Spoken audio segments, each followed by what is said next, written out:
बने हुए हैं खास मेहमान भी हमारे साथ मौजूद हैं और लखनऊ से अशोक तिवारी मौजूद है। राहुल प्रकाश भी पल पल की अपडेट दे रहे हैं। इस वक्त की बड़ी खबर आपकी टीवी स्क्रीन पर। जल्दी से ये खबर मैं आपको बता देती हूँ, फिर चर्चा को आगे बढ़ाएंगे और भी सवाल उठेंगे जिनके जवाब हम लेंगे।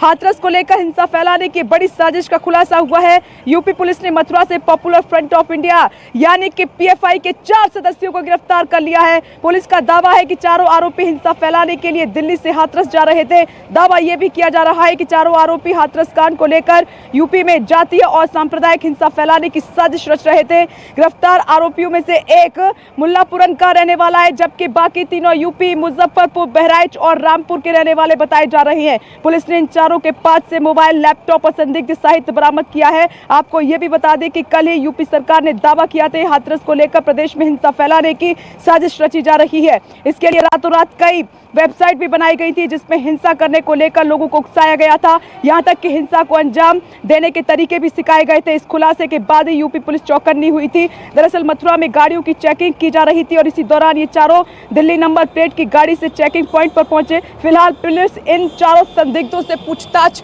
कर रही है। और सीधे राजीव जेटली जी, मैं आपके पास आना चाहूंगी। सर, ये अपने आप पे बहुत बड़ा दावा है और इतने बड़ा विस्फोटक है कि कोई भी कांप जाएगा, दहल जाएगा। लेकिन जो बात एक्स डीजीपी सर कह रहे हैं कि इस पूरे केस में यूपी पुलिस की नाकामी रही है, क्या उसको छिपाने की कोशिश की जा रही है? सर, जल्दी से जवाब दीजिए इस पर।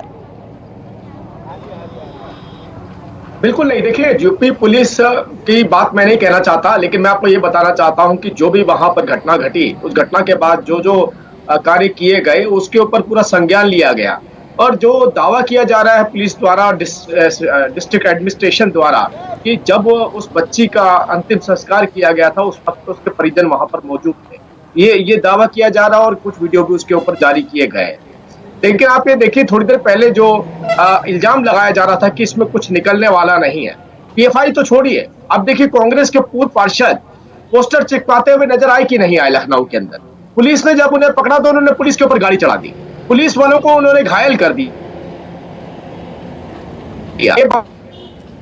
किस तरीके के षड्यंत्र रचे जा रहे हैं, कैसी आग लगाई जा रही है। बच्ची को बच्ची ना कह करके उसकी जाति के नाम से बताया जा रहा है। बच्ची का नाम नहीं लिया जाता, बच्ची नहीं कहा जाता। एक जाति का नाम लेकर आप राजनीतिक कोटियां सेकना चाहते हैं उसके ऊपर। आपके अंदर इतनी भी आप में इंसानियत नहीं बची कि जो बच्ची इंसाफ मांग रही है और जिन राजीव जी देखिए, ये बात पलटवार ठीक है, एक दूसरे पर आरोप प्रत्यारोप ठीक है, लेकिन मैं देखिए विपनेश ने आपसे एक बहुत स्पेसिफिक सवाल पूछा, क्योंकि एक्स डीजीपी रहे हैं, वो पूरी तरह से कार्यप्रणाली को समझते हैं, जानते हैं कि एजेंसीज कैसे काम करती हैं और कैसे किस वक्त किस तरह से खबरें जो हैं या लीक की जाती हैं। वो अगर इतनी बड़ी बात कह रहे हैं कि अनप्रोफेशनल तरीके से काम हुआ है, बहुत ज्यादा नेग्लिजेंसी, बहुत सी लापरवाहियां सामने आई हैं, उजागर हुई हैं, और उसको 2 दिन से इस तरह से खबरें लीक करके, फर्जी खबरें प्लॉट करके ढांकने की कोशिश हो रही है। विभूति नारायण सर डायरेक्टली ये बात कह रहे हैं, उस पर आपसे गंभीर जवाब मैं चाहूंगा, क्योंकि सीधे आप पर ही सवाल उठा रहे हैं वो। मैं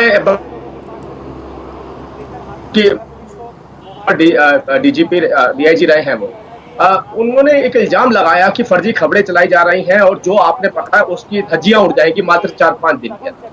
ये मुझे लगता है सबसे अनप्रोफेशनल अप्रोच है कि जिस बात की इन्वेस्टिगेशन नहीं हुई और एक विभाग से जुड़ा हुआ व्यक्ति अगर उसी के ऊपर पहले ही प्रश्न चिन्ह लगा दे, इससे अनप्रोफेशनल क्या हो सकता है। हाँ, अगर उसके रिजल्ट ऐसे आते हैं जैसा ही क्लेम किया जा रहा है तो मैं तब कह सकता हूं कि आप अपनी टिप्पणी कर सकते हैं, लेकिन पॉलिटिकल बयान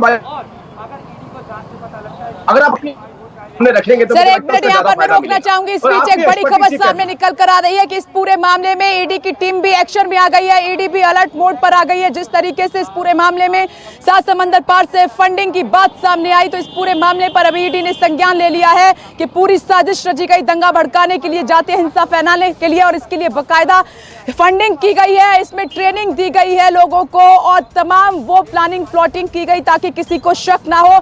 अब ईडी ने इस पूरे मामले पर संज्ञान ले लिया है और ज्यादा जानकारी के लिए सीधे मुझे दिल्ली जाना होगा। दिल्ली में मेरे सहयोगी प्रशांत देव इस खबर पर मौजूद हैं। प्रशांत, ओवर टू यू। बताइए ईडी किस तरीके से संज्ञान ले रही है इस पूरे मामले पर?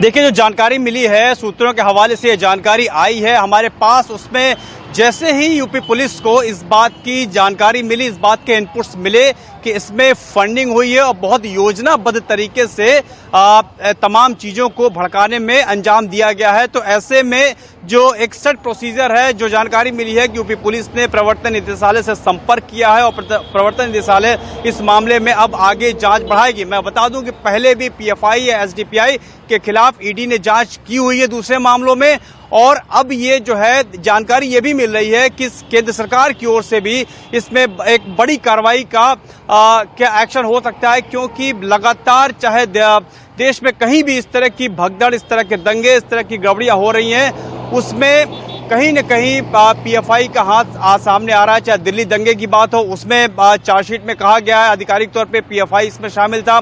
बेंगलोर में जो दंगे हुए थे उसमें भी एसडीपीआई और पीएफआई के हाथ सामने आने की बात आई है, जिसकी जांच नेशनल इन्वेस्टिगेशन एजेंसी ने की है। और अब जो है फिर यहाँ पे अगर इस तरह की बात आ रही है तो ये एक बड़ी साजिश का हिस्सा जांच एजेंसियां और सरकार इसको मान रही है। ऐसे में प्रवर्तन निदेशालय इस बात की जांच कर सकता है, इस बात की जांच करेगा कि ये विदेशी फंडिंग कहां से आई, जो बातें, क्या जो सवाल यूपी पुलिस खड़े कर रही है उसमें कितना दम है। इन तमाम बातों की सच्चाई जानने के लिए ईडी इसमें इन्वेस्टिगेशन करेगा, और ईडी अगर जो इसमें जांच पड़ताल अगर करता है हाथरस कांड में तो वो हवाला कानूनों के तहत करेगा, क्योंकि किस तरीके से फॉरेन फंड आया और उसका क्या इस्तेमाल किया गया। अगर फॉरेन फंड का इस्तेमाल किसी दूसरे नाम पे आया और वहां पे दंगा भड़काने या फिर इस तरह के गैर कानूनी गतिविधियों में किया गया उस पैसे का, इस तमाम बातों की जानकारी प्रवर्तन निदेशालय करेगी अपनी जांच। प्रशांत, तो प्रवर्तन निदेशालय भी अब इस पूरे मामले में एक्शन में आ चुके हैं, लेकिन इस बीच एक और बड़ी खबर, हाथरस केस से जुड़ा मामला। दरअसल पीड़िता के गांव पहुंची है न्यायिक टीम पहुंची है इस वक्त। सीजेएम अपर जिला जज टीम में शामिल हैं, और आपको बता दें कि पीड़ित परिवार जो है वो इस पूरे मामले की न्यायिक जांच की मांग कर रहा है, लेकिन फिलहाल एक न्यायिक टीम पहुंची हुई है। राहुल प्रकाश मेरे सहयोगी हाथरस में ही मौजूद हैं। राहुल, इस बारे में क्या जानकारी है? न्यायिक टीम पहुंची हुई है।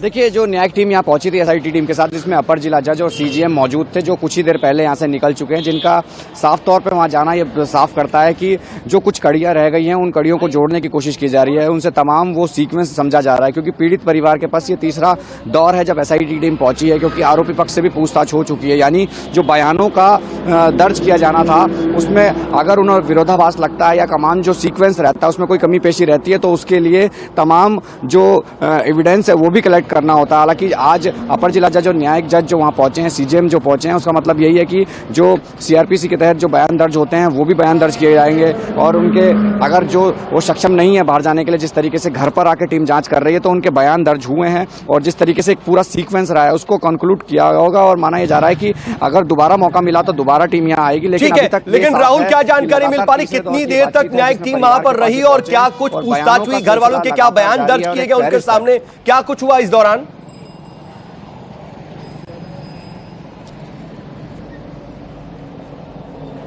लगभग 1 घंटे का अंतराल रहा, 1 घंटे टीम रही, क्योंकि जब पहली बार एसआईटी टीम पहुंची थी तो सुबह से शाम तक का वक्त उन्होंने लगाया था। दूसरे दौर में आई थी तो भी उन्होंने कम से कम 4 से 5 घंटे रहे, लेकिन जब आज आई है तो 1 घंटे का वक्त उन्होंने लिया है। 1 घंटे के वक्त में उन्होंने जो पुराना सिलसिला रिकॉर्ड का था उसको खंगालते हुए, आगे बढ़ाते हुए इस पूरी कड़ी को जोड़ने की कोशिश की है, उन बयानों को दर्ज किए हैं, परिवार से दोबारा वो चीज़ें जानी है, परिवार से दोबारा वो तमाम चीज़ें समझने की कोशिश की है। सीजीएम अपर जिला जज का जाने का मतलब यह है कि उनके सामने बयान दर्ज हुए हैं, परिवार निष्पक्ष तौर से उनके सामने तमाम चीज़ें रख रहा है, और ये साफ है कि जो अब तक का घटनाक्रम रहा है उस घटनाक्रम को परिवार ने बताया है, उन्होंने लिखा है। ठीक है राहुल, मैं लौटूंगी आपके पास, लौटूंगी, अपनी नजर बनाए रखिएगा, अपडेट के लिए मैं लौटूंगी, क्योंकि ये अब तक की सबसे बड़ी खबर है जिस पर न्यूज़ 24 लगातार बना हुआ है। क्योंकि एक तरफ हम न्याय की मांग कर रहे थे, पीड़ित परिवार को, पीड़िता को इंसाफ दिलाने की मांग कर रहे थे, हिंदुस्तान की हर बेटी की आवाज न्यूज़ 24 लगातार उठा रहा है, लेकिन जैसे ही सियासत की एंट्री हुई उसके बाद ये दूसरा एंगल सामने निकल कर आया जो काफी विस्फोटक है। पीएफआई यानी कि पॉपुलर फ्रंट ऑफ इंडिया के 4 संदिग्धों को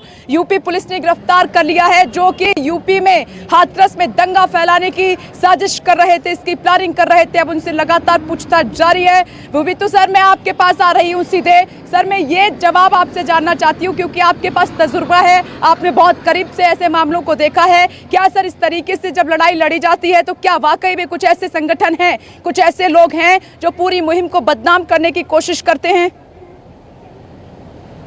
देखिए, ये तो सच्चाई है कि ये पीएफआई एक खराब संगठन है। पीएफआई का इतिहास बहुत खराब है और केरल में पीएफआई ने बहुत सारे सांप्रदायिक भड़काव वाले काम किए हैं और पीएफआई पर इसी वजह से रोक भी लगाई गई, तो इसमें तो कोई शक नहीं है।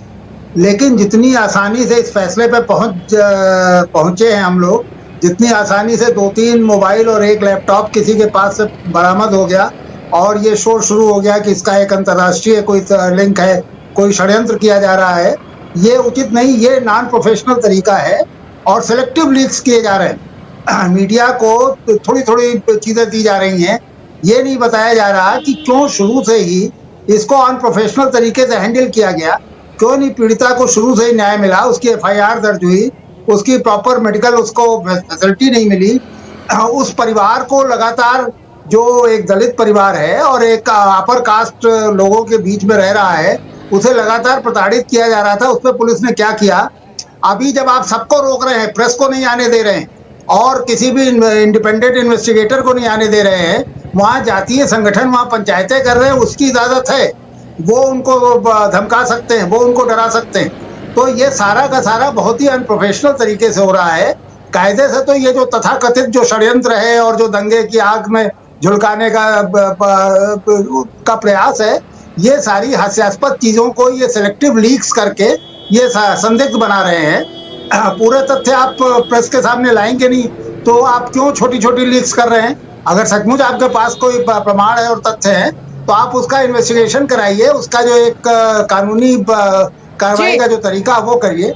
लेकिन इन सिलेक्टिव लीक से कितना आप जनता को बांट रहे हैं, किस तरह से धार्मिक और जातीय आधार पर बांट रहे हैं, इसका आपको एहसास नहीं है। आपको इसका पॉलिटिकल फायदा होगा, ये तो सब पूरा देश जानता है। लेकिन स्टूडियो से निकलकर मैं हाथरस की जमीन पर मौजूद हूँ, यहाँ की सच्चाई देखने के लिए कि यहाँ पर किस तरीके से काम किया जा रहा था, क्योंकि स्टूडियो में बैठकर सच्चाई और सच दिखाना संभव नहीं था। इसीलिए कई दिनों से यहाँ पर न्यूज़ 24 की टीम मौजूद है ताकि हम एक एक तस्वीर, एक एक बात दर्शकों को दिखा सकें। बेटी की इस मुहिम की सच्चाई क्या है, किस तरीके से राजनीतिक पार्टियां वाकई में यहाँ पर न्याय दिलाने की मांग कर रही हैं या फिर सियासी रोटियां सेक रही हैं। दोनों पॉइंट हम आपके सामने लगातार रख रहे हैं। लेकिन बड़ी खबर यह है कि यूपी में जातीय दंगे फैलाने की कोशिश की गई, 4 संदिग्धों को गिरफ्तार किया गया है, उनसे पूछताछ जारी है। और विभूति सर, जो सवाल आपने उठाए हैं उन पर मैं जवाब लूंगी अरुण जेटली जी से और अभय दुबे जी से, लेकिन एक छोटे से ब्रेक के बाद लगातार ये मुहिम जारी है। बड़ी खबर पर बने हुए देखते रहिए न्यूज़ 24। नमस्कार, मैं हूं मानक गुप्ता। अगर आपको हमारा ये वीडियो पसंद आया हो तो इसे लाइक और शेयर जरूर करें और हाँ, हमें सब्सक्राइब और फॉलो करना ना भूलें ताकि आप देश और दुनिया की कोई खबर मिस ना करें। तो जुड़े रहिए हमारे साथ और देखते रहिए न्यूज़ 24।